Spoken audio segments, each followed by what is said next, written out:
Bonjour, aujourd'hui sur Tribune Libre, j'accueille à nouveau Ronald Guillaumont, créateur du site très connu Profession Gendarme et également retraité de la gendarmerie. Bonjour Ronald, vous allez bien?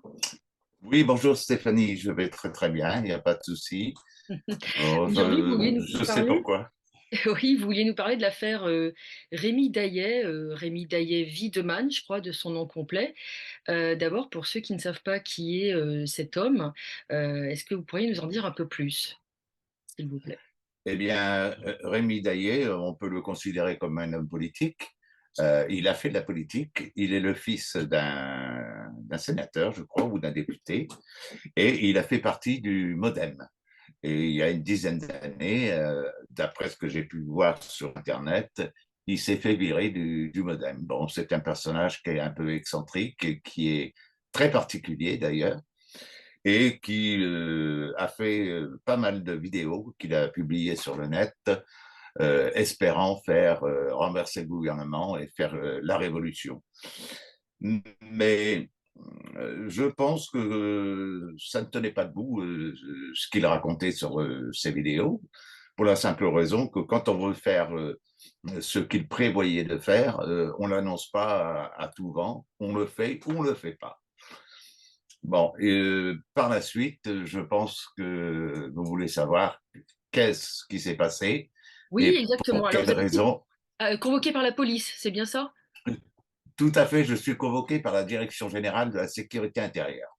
Mais cet homme-là, Bon, attendez, parce que je fais une parenthèse, cet homme-là est annoncé sur des biographies officielles, entre guillemets, comme quelqu'un appartenant à l'extrême droite, milieu complotiste, etc. Est-ce que vous pourriez Euh, aussi... je je dirais pas milieu complotiste parce que j'ai une opinion qui est complètement différente de celle que l'on veut donner du complotisme. Je dirais que effectivement cet homme-là est d'extrême droite, hein, ça il y a aucun doute, et il a commencé à faire de bruit, donc il vivait en Birmanie et il a commencé donc à se faire connaître sur la toile. Bon, plusieurs fois j'ai vu passer ces vidéos, je n'y prêtais pas attention. Et attendez, le 17 février 2021, j'ai publié un article de presse le concernant, hein. Le titre de l'article, c'était Rémi Daillé-Widerman se dévoile et répond aux questions. Le 26 avril suivant, il y a eu l'affaire Mia, hein, c'est l'enlèvement d'une fillette, hein, et qui a été retrouvée d'ailleurs, il me semble, en Suisse chez sa mère. La mère a été incarcérée pour enlèvement d'enfants et plusieurs personnes ont été arrêtées pour cet enlèvement d'enfants. Et le 26 avril, Rémi Daillé donne un article de presse à nouveau où il parle de l'affaire Mia et il tente de se justifier. Ayant publié ces deux articles, par la suite, via WhatsApp, Rémi Daillé, voyant que Professeur Gendarme prenait de l'ampleur, entre en contact avec moi. Et il me demande de lui apporter un soutien maximum. Chose que je refuse dans un premier temps.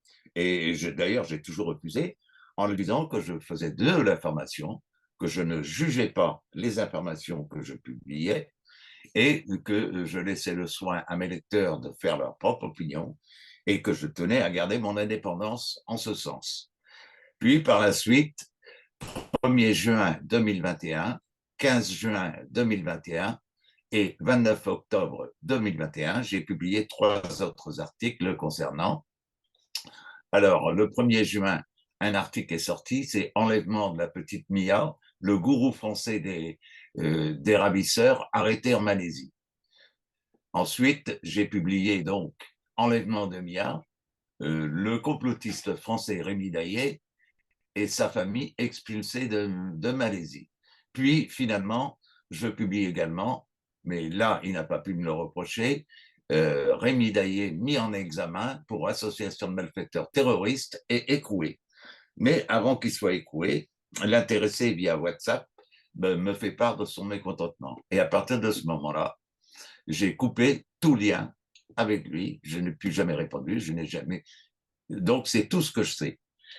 À ma grande surprise, bon, j'ai suivi bien évidemment l'affaire Bidaye, qui m'intéressait quand même un tant soit peu, car nous avons eu l'avocate Virginie de Arrojo-Reccia, qui s'est retrouvée en garde à vue.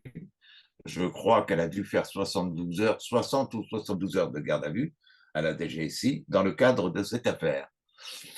Bon, j'ai suivi ça, j'ai suivi les publications qui ont été faites et je les ai publiées.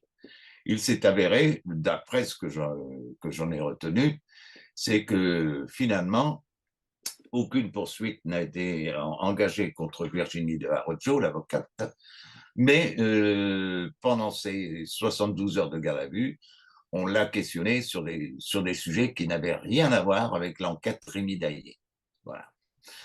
Et bon, maintenant, pour en revenir à moi, le 20 avril 2023, je reçois un courriel d'un monsieur qui se présente comme lieutenant de police ou inspecteur, je ne sais plus très bien, de la DGSI. Au départ, j'ai pris cela pour une plaisanterie, et finalement, ce n'était pas une plaisanterie, car j'ai reçu une convocation que je vais vous montrer. J'ai reçu une convocation donc de la DGSI pour me rendre aujourd'hui à l'hôtel de police de Brest à 14 heures en tant que, pour le motif de la convocation est celui-ci, audition de témoins dans une enquête pour association de malfaiteurs terroristes en vue de la préparation d'un ou plusieurs crimes d'atteinte aux personnes visés au 1 de l'article 421-1 du Code pénal. Et on me demande de me présenter avec une pièce d'identité, ce qui est naturel. Quand j'ai reçu cette convocation et ce courriel, ben, j'avais quand même un numéro de téléphone, le numéro de téléphone de l'officier de police qui désirait me rencontrer. Je lui ai téléphoné et je lui ai fait part de ma surprise, d'une part, et en lui expliquant ce que je viens de vous expliquer à l'instant, c'est-à-dire que j'avais rien à dire contre Rémi Daillé. Ce monsieur ne fait pas partie de mes fréquentations. Le peu que je connais de lui, c'est ce que j'ai trouvé sur le net. Et je ne comprenais pas pourquoi. Ben, on demandait à m'entendre. Néanmoins, l'officier de police a maintenu sa convocation. Et aujourd'hui, après réflexion, je me dis que finalement, le véritable motif de mon assignation n'est en rien l'enquête concernant Rémi Daillé, parce qu'ils savent très bien que je ne vais pas pouvoir leur apporter quelque élément que ce soit. Mais à mon point de vue, et là ce n'est que mon point de vue, je pense qu'ils se servent de cette investigation pour m'intimider, parce que indéniablement, profession gendarme, que j'administre d'ailleurs, dérange. Quoi qu'il Exactement. en soit, Ah oui, quoi parce qu'il en que soit. vous avez une audience énorme, hein. J'ai une audience qui est énorme, j'ai fait 9,5 millions de visiteurs en 2022, et cette année, depuis le 1er janvier, je dois être à 3 400 000 visiteurs à peu près. Donc c'est vrai que j'ai une audience qui est énorme. Mais mon site ne fait pas de propagande. Je confirme que je suis un complotiste. Le mot complotiste, j'en ai une traduction qui est complètement différente de celle qu'on a voulu donner. C'est-à-dire, c'est un chercheur de vérité, tout simplement. Un complotiste est un chercheur de vérité. Et j'irai même plus loin, c'est que je dirais que tout policier, tout gendarme qui fait bien son métier, est un complotiste. Il est un complotiste. Pourquoi? Parce qu'il est à la recherche de la vérité. Quand il fait une enquête, il recherche la vérité. Et il ne se contente pas de non, monsieur, c'est pas moi qui ai volé, non, monsieur, j'ai rien fait. Il va chercher, il va approfondir. Et ça, c'est du complotisme, tout simplement. Et pour Donc, conclure, vous allez vraiment vous rendre à cette convocation?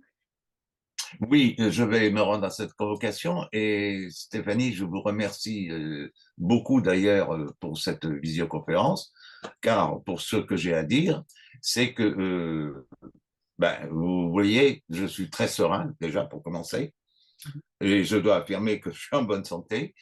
Je ne vais pas être prétentieux en disant que je suis un conducteur hors pair, non, pas du tout. Mais je n'ai jamais eu d'accident de voiture, donc je suis raisonnable. Bon, j'ai pris les PV pour stationnement.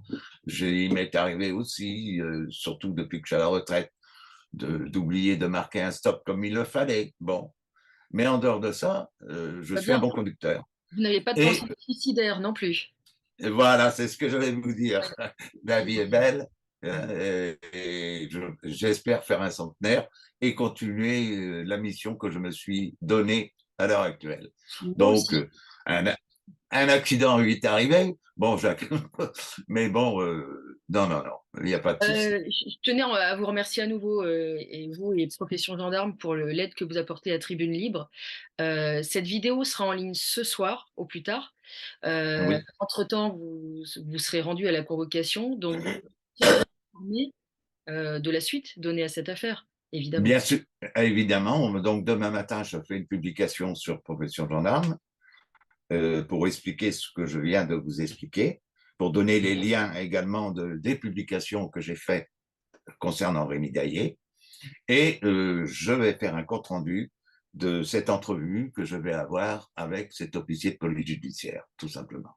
Parfait. Alors, ils me font quand même beaucoup d'honneur parce qu'à mon grand étonnement, c'est cet officier de policière, cet officier de police judiciaire qui va se déplacer, qui vient de Paris pour me rendre visite à Brest. Je trouve que ça me fait beaucoup d'honneur.